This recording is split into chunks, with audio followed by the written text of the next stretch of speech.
This guy makes six figures from flipping trucks, and I asked him about his strategy, and I realized that the same collecting and investment lessons can be applied to Pokemon cards. So I met a man once who had this fascinating job he has created for himself. His business was to trade trucks for a living, and I had to ask him, how do you do it? How do you trade a truck and make an income? And what he told me was that he started out working as a truck salesman in a truck dealership, like a car dealership, where he learned about buying trucks and selling trucks. And through that process, he built up a lot of knowledge about which trucks sold faster and which trucks sold slower, and which trucks can you make a lot of money on and which not so much. So he built up a lot of skills, and then one day he thought to himself, why can't I do this by myself? So he started to save. And I know it takes a lot of capital to buy your first truck, but he persisted and he bought his first truck, and then he sold it for a higher price. And in that moment he had figured out a business model. It was like a proof of concept for him, and he had showed himself that this is possible. And he just started stacking the sales one after the other, and each time that he sold a truck, he used the profit to buy a new truck which was a little better quality than the last one.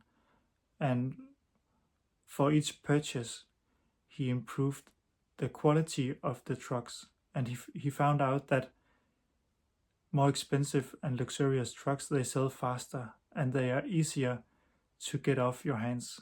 So by buying more expensive trucks, you actually decrease the risk. And he also figured out that even though the profit margins were lower on the more expensive trucks, the dollar amount was actually higher. So each deal wasn't as good percentage-wise, but he gained a bigger dollar amount. And that meant that he didn't have to do as many trades to get the same amount of income. And that is actually very important, because time is a limited resource also for him. And after a while, he had built his income and his capital up to the point where he didn't have to work at the truck dealership anymore.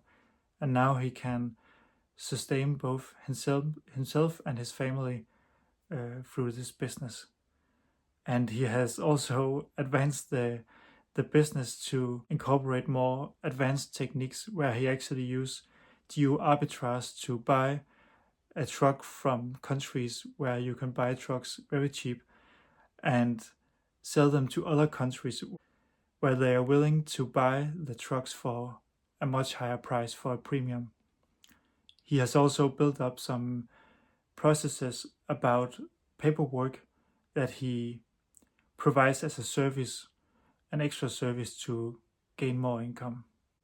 Before I start rambling about all the different lessons I have learned about Pokemon collecting and investing from this truck flipper, I just want to point out some similarities between the truck flipping business and the Pokemon collecting. Both Pokemon and trucks is a marketplace where you have buyers on the one side and you have sellers on the other side.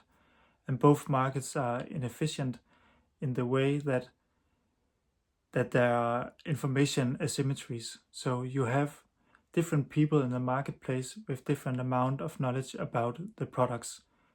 And for that reason, you can have a product that are listed for a lower price than it's actually worth.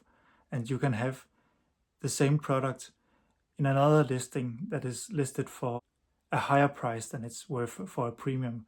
And if you have this knowledge, you can use these inefficiencies as an arbitrage opportunity to generate an income through buying and selling. In both cases, you have a different range of products. You have some products which are lower quality and some products which are higher quality. And there are some of the same fundamental trading principles that applies to both markets. And now let's get to the lessons. The first lesson is very simple, and that is the fact that you can actually generate an income from trading assets, even assets that doesn't have an intrinsic cash flow. So it's not like a stock where you have a dividend or a rental apartment where you have rent coming in. Trucks and Pokemon cards don't generate an income. So how can you create an income from an asset like that? And it's very simple. You have to buy the asset for one price, and then you have to sell it for another price. And then the difference between the two prices, that is your income. And that knowledge in itself can be very liberating because it creates a lot of opportunities in your life where being an employee and having a job is not the only way you can generate income. In that way, there are thousands of ways to make a profit. So the second lesson is to move up the rungs of the ladder.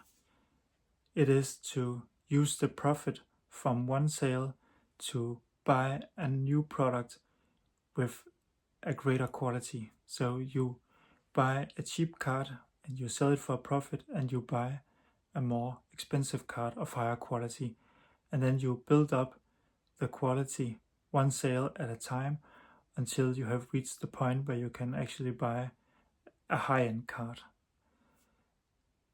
So it's very obvious with a truck that how in the world would you buy a luxurious truck for hundreds of thousands of dollars? But the same thing can be said about some of the high-end Pokemon cards that can seem out of reach for most people. But you don't just start to save up and buy that one card after several years. You just get going and you make the trades and you move up the rungs of the ladder. So the third lesson for me in his story was that percentages matter when you sell a card, but so does the actual dollar amount. So he taught me that there are actually two levers that you can use when building up your investments or your collection. The one is time and profit percentage, and the other is capital and dollar amount. So if you have a lot of time and not much capital, then you can use a lot of your time to do a lot of trades and then make a lot of trades where you have high profit margins. But the other way, if you have a lot of capital, you can buy quality for a high dollar amount, and then your profit percentages are lower, but your actual dollar amount is higher. So let's just take a simple example. If you could acquire a card for 20 cents and you can sell it for $1, if you wanted to make $1,000 of profit, you would have to sell 1,250 cards, and that would take a lot of time, even though each trade earned you a high profit percentage. At the other hand, if you have a lot of capital and not a lot of time, you could spend $2,000 to buy a high-end card, and then you could store it safely and just wait. And maybe in 2 or 3 years, that card would have appreciated to $3,000. And then if you sell it, you would have a profit of $1,000. So you wouldn't spend a lot of time, you would just have to wait and be patient, and you would have to actually have the capital. So like trading with trucks, it takes the same amount to buy and sell a truck that is cheaper than one that is more expensive. And it's the same thing with Pokemon cards.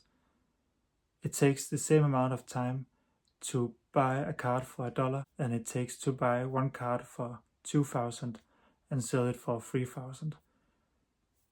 So lesson number 4 is to use knowledge to take calculated risks. And one thing I found interesting with his story was that for him, buying a very luxurious truck was not very risky because he knew what this truck should be worth. So he knew how to spot a good deal, he knew how to find cheap trucks, and he knew exactly how to sell it. So he wasn't afraid to buy these trucks. If you know nothing about trucks and you buy a very expensive truck but you have no idea what it should cost, there's a high risk that you buy one at a premium and then you can't just sell it and you are stuck with a very expensive truck with all that capital locked.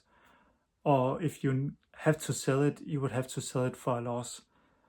But the same thing can be applied to Pokemon collecting, that when you're just starting out and don't know anything about Pokemon cards, then it's not recommended to buy a card for $1,000. Then just start buying cheap cards and start to buy and sell cards and immerse yourself in the hobby and actually gain some knowledge. And by building up your skill base and your knowledge, you can use that to take bigger risks, to buy more expensive cards, because you have an intuition for what makes up a good card and for an intuition for how to spot good deals. The fifth and last lesson is that you don't stumble upon anything by sitting still. This man I knew, he didn't just stumble into this business by doing nothing. He actually did the work and engaged in the hobby or work, you can say. He immersed himself and tried different stuff, and by doing it, he acquired the knowledge required to actually build a business. So when you are just starting out with your Pokemon hobby, if you are collecting or investing, you don't know much and you don't know if you can make money trading Pokemon cards or buying and selling Pokemon cards, and you don't know all the different ways that you can create income. But when you get started, you find small inefficiencies that you can exploit. You find different niches. You find what you like to collect, and you find what sells and what doesn't, and all those stuff. And then you actually find a way by doing, but you can't figure everything out just by thinking about it. Just to wrap everything up here in the end, I just really believe that investment and collecting lessons can be found everywhere, even in the simple stories. And if you have found some exciting investing or collecting lessons, please let me know in the comments. Otherwise, if you found value in this video, please subscribe, like, or share. It will really help the channel grow and you will get an update when I release a new video. Thank you.